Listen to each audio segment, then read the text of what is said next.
already we're seeing a collapse of the impeachment narrative, and we haven't even voted on impeachment.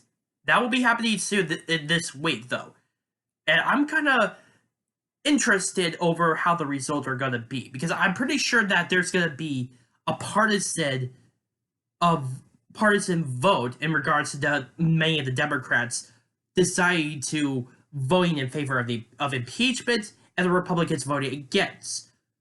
But what I'm going to be interested in is the moderates, the people who are just in that iffy area of whether or not to support impeachment. And many of them happen to be Democrats who happen to be elected in previously historic Republican counties, or even districts that supported Donald Trump in the 2016 election. One of those people is Representative Andrew, and he has made such an amazing issue that's already causing a firestorm. He has decided that as a result of the whole impeachment debacle and the fact that there hasn't been any evidence and how badly this is being pushed by the Democrats, he has decided that he's switching parties. He's changing from the Democrats to a Republican. Now, this doesn't mean he's changing his political positions or anything. He's just switching political parties as a result. People are saying that the reason why he's doing this is, well, he was elected in a district that's heavily supported Trump in the 2016 election. And it makes sense. Hell, even before President Donald Trump was even elected to the office of the presidency, that district, which Andrew currently holds, it had stayed under Republican hands since 1992, which only changed until 2018 when Andrew became the next congressman. It remains heavily Republican, and I expect that the changing of political parties may have something to do with this, especially with how he decided to finally vote against impeachment. Because after he announced that he decided that he wasn't going to vote in favor of impeachment, there has been a call from more of a threat from the Democratic Party at large that either he supported or he's going to be primaried. And at that point, that would be that he himself would be eliminated, and another Democrat would probably take his place. But that is in a hypothetical scenario. Considering that, I think it would have been politically common sense for him to finally decide, screw this, I'm going to join with the Republicans. They're not only are they sane, not only are the facts on their side, but they're not the ones who are trying to attack me for saying no to impeachment, or trying to get me to be primaried as a result of that. So that alone has caused a major turmoil within the Democratic Party already at this point. They've lost one Republican. It's very funny. I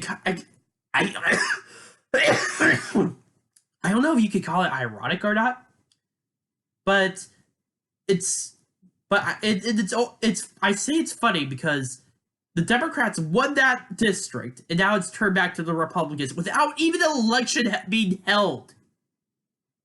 That's fucking hilarious, to be honest with you. He happens to be a major. He's not the only one who has been defecting from the Democrats. And he's certainly not going to be the last. In fact, there was a New Mexico commissioner who finally decided to turn toward the Republican Party instead, after being a Democrat for so long, because of how far left the party has become. This is obviously showing a major change with not just the Democrats, but with just the political demographics of the United States in general. More people, as a result of that, with the change in political policies as well as political leanings with the Democrats, have decided to turn tail and decide to jump ship.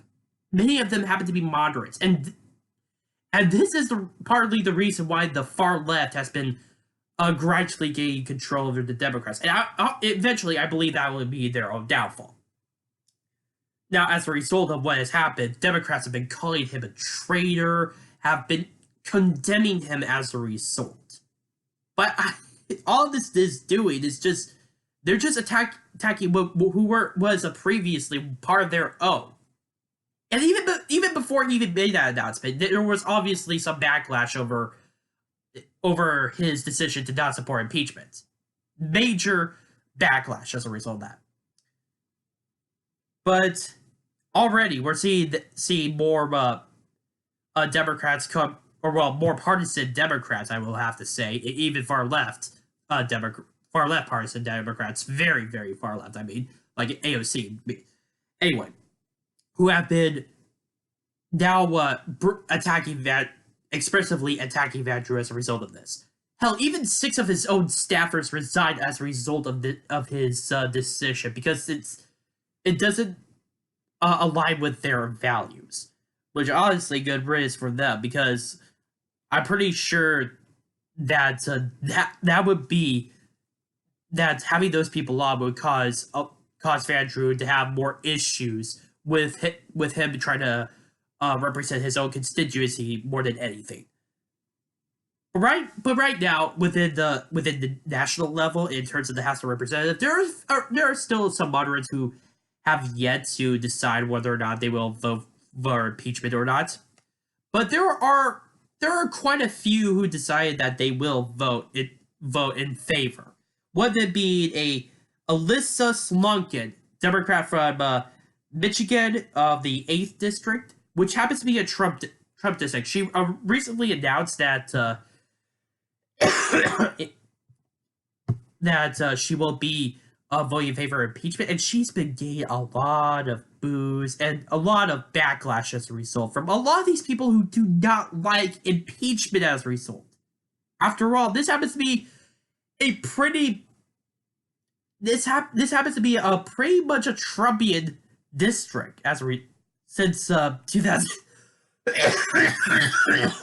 Sorry, as a result of ever since 2016, and I think that will definitely have a major impact on her.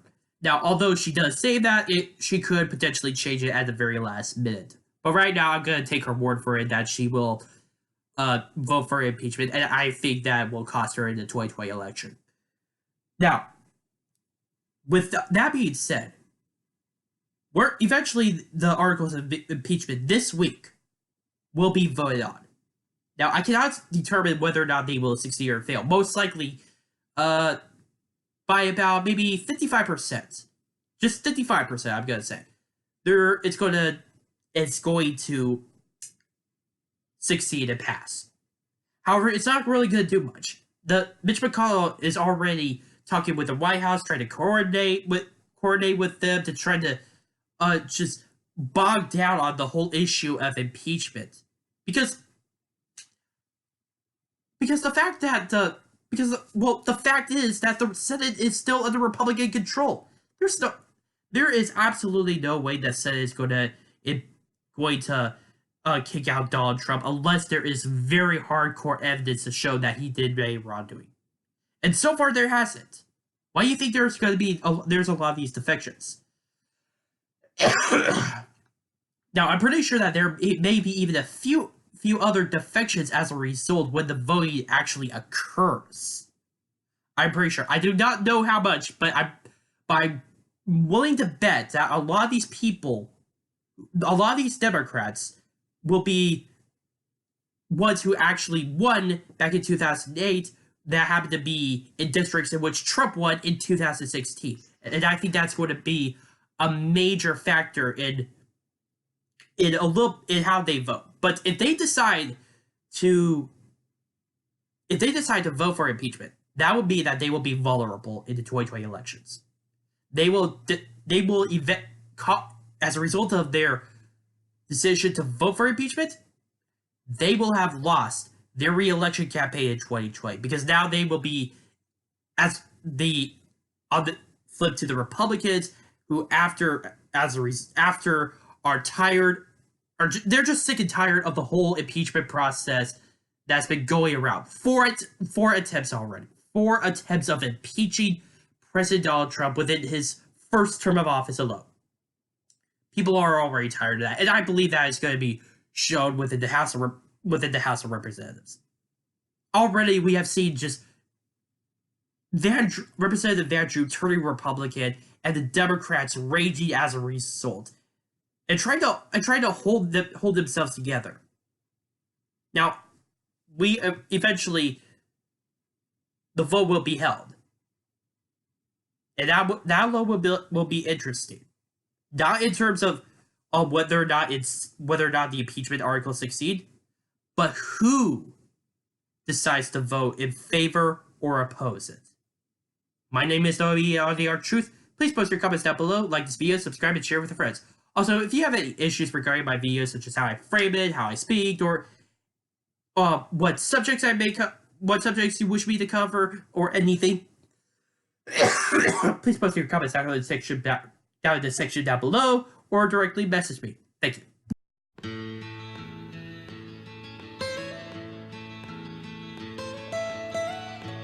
Almost heaven, West Virginia, Blue Ridge Mountain.